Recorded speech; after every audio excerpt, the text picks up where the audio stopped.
Hey everybody! So, a little while ago, maybe a couple of years ago, I did a first look video at the Gearlab Kalleq, and I gotta say I've really enjoyed using this paddle. The sharp edges have been fantastic for rough water, really great for teaching new people how to roll, especially more technical rolls like sculling rolls, and it's just been a great paddle to have in the quiver because these blades are so sharp and the paddle is so stiff. It makes transitioning edge to edge, blade edge to blade edge in that rough water really nice. I took it on my expedition with me last summer. It was my spare paddle. I used it a handful of times, and it was nice to mix it up while out out in the middle of nowhere. And as you can see from the scrapes and scratches on it, it's been well used, well loved. I haven't had to replace the tips. They've been fine. The blade still looks great, just has a couple of these superficial scratches on it. It's been a really solid paddle for me. So my only complaints with it has been that it doesn't have a shoulder on it. This is a smooth shoulder, one smooth transition all the way from the blade all the way down to the loom. And it comes down to preference. Some people really like that. I tend to like a soft shoulder. Of course, the other thing is I have quite large hands, and so the loom feels a little small to me. But I'm a bit of an outlier in that regard.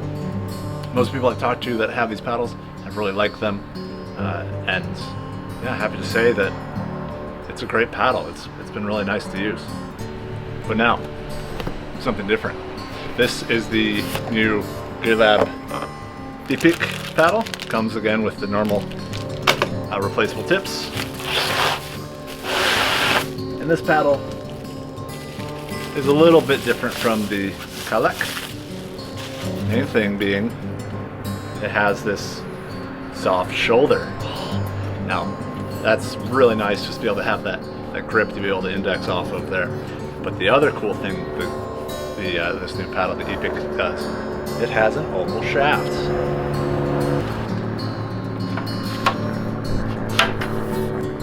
I might be asking why someone might prefer a soft shoulder or an oval loom, and it's all down to grip and comfort. So if you think about it, the way your hand holds onto a paddle, you don't make a perfect circle. Your hand naturally makes an oval, and this paddle fits just that little bit more comfortable. And also gives you another reference point for the orientation of the paddle. With it round, you can't tell where the blade is by holding onto the loom. Here, I can. And then the same thing with the shoulder. This shoulder gives me something I can reference off of for where this blade is. So if I'm doing a slide stroke out to one end or the other, I know when I hit that loom, I know where I am. So this new grip, I'm really looking forward to getting this on the water, just to see how much different it feels. So as for the blades themselves, between the Kalak and the Ipik, they have more or less the same profile. There's a couple really subtle differences in where the volume is on these paddles. If I stay, yeah, you can see here, a little bit more volume throughout the blade on the Ipik, just a little bit, but it still has some incredibly sharp edges all throughout. Blade width is about the same. Not a whole lot of difference between them. But I'm curious how this volume will affect it in water. I tend to find that if a paddle has a little bit more volume out near the middle of the blade, has a bit more of a diamond shape as it goes to the end, it tends to be a little bit more planted in the water. This is just me guessing at this point. We'll have to see how it feels in the water. But with this really sharp edge all throughout, I'm guessing we'll still have that same sort of snappy catch that the Kalak had, and the really fast edge transition that we had in rough water with the Kalak as well. So a couple other changes. The blade also has a new carbon weave, which looks really cool, and on the new paddles as well, they have these raised bumps. An idea with that just gives you some texture. These paddles can be a little slippery, especially if you're wearing gloves or you have, icy conditions or something, and so that gives you something a little extra to grip on. Yeah, it feels really good in my hands. So this is a 219 centimeter paddle, and its loom is 57 centimeters.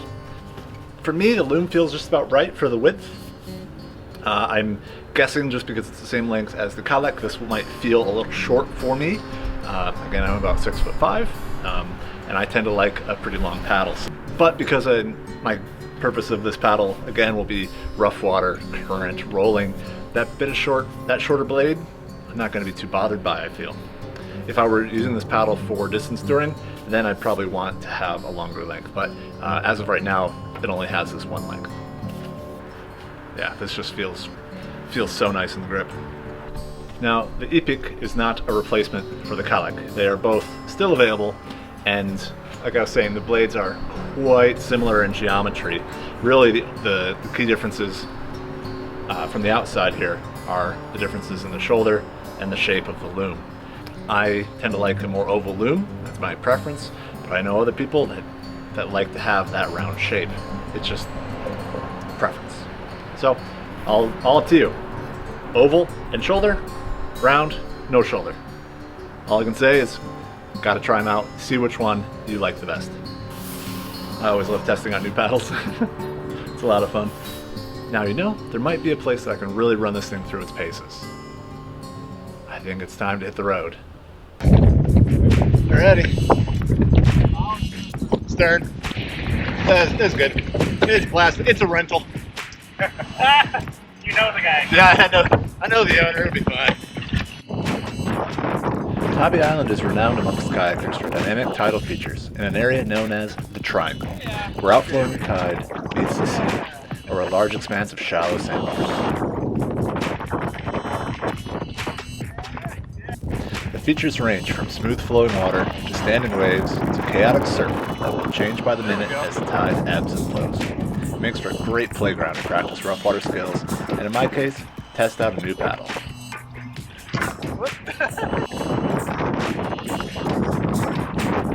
For the time that we were there, I was helping coach a rough water training clinic and skills assessment with some awesome paddlers.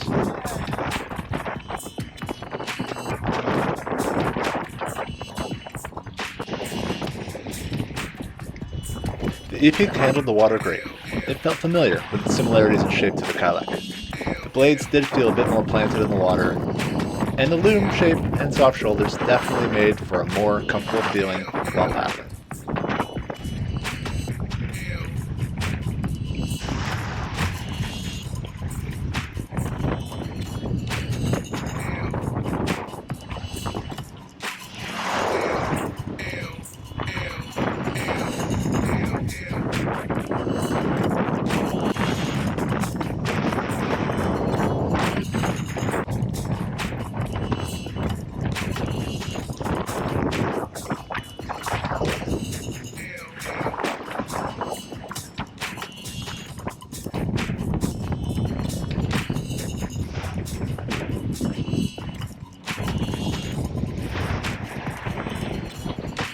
After a few awesome days in the water, Hurricane Nicole rolled past us, and the wind forced us to a different venue for the day, the hauntingly beautiful Ebenezer Creek.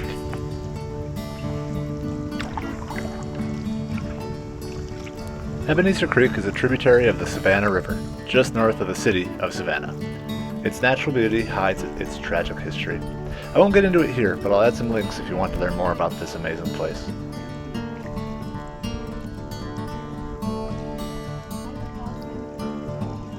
For us, it was a place to escape the wind and work on the finesse in our strokes. We exchanged paddles regularly so that we could all feel the differences that small changes in design can make.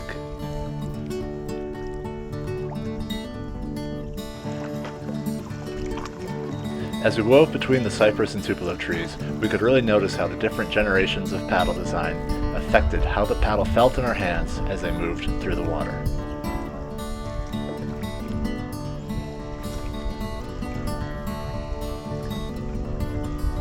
This trip to Georgia solidified for me that the Ipik will be my new go-to carbon fiber Greenland paddle.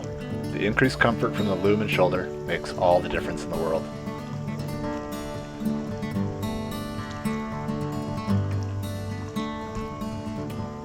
Thanks as always for watching.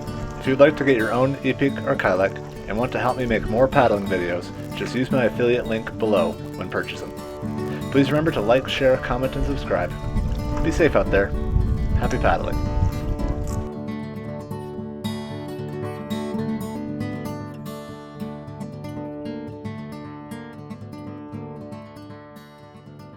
You can't see actually.